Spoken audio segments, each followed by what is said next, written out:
How to add money to your Chase checking account. It's pretty simple and a quick process, so without any further delay, let's jump right into the video.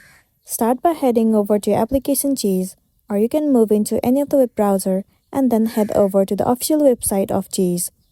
In the search bar, search for chase.com. Once you're in the official page, click on Sign In at the top right corner of the screen. Now enter your login credentials as in your username and the password, and then click on Sign In. If all the informations are correct, then you will be logged into your specific account. It will be landing you on the home page. Once you're in this page, at the very top, you can see the option of deposit checks right beside pay a bill. Click on it. From here, you'll need to choose your account, total checking or Chase savings. Once you've selected the specific account, now you will need to enter the amount that you want to deposit. After that, you will need to enter the picture of the front and back side of your check. Once you have entered and uploaded, tap on Next at the bottom of the screen.